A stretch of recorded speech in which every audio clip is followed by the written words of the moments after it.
We continue our journey today through Luke's Gospel by going to chapter 10, verses 25 to 37, where a lawyer approaches Jesus and says, "Master, what must I do to inherit eternal life?"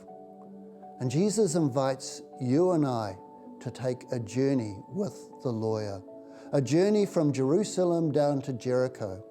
And there on the journey, we encounter a group of robbers stealing from a man and then beating him up, leaving him half dead by the road.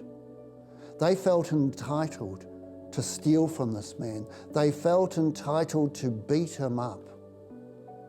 Sadly, in our world, so many people feel entitled to beat others up, to steal their dignity from them. As he's lying half dead on the side of the road, two more people come by, a priest and a Levite, if you like, a pastor and some of the pastor's congregation. And they pass by on the other side. They don't want to get involved. Maybe that's a wee bit like us when we see someone lying on the side of the street in our cities or in our towns. We don't want to get involved. It's someone else's problem. They justify themselves and walk on by. But then comes the surprise character, a Samaritan. And remember, the Jews hated the Samaritans. Their understanding of God was wrong. They were not like them, and they used to beat them up, and how they thought about them, how they spoke about them, and how they related to them. But this Samaritan had compassion.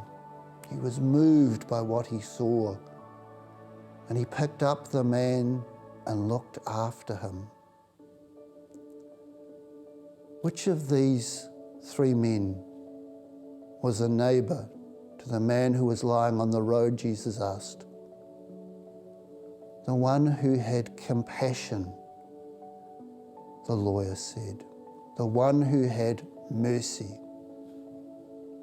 That word mercy in Hebrew is the same word for womb. In this Lenten season, we are called to give birth to mercy, to change our thoughts and the way we speak and the way we act, beating people up, but rather to be images of Christ, who is compassion, who is mercy, who gets involved in our world, who saves us and raises us up.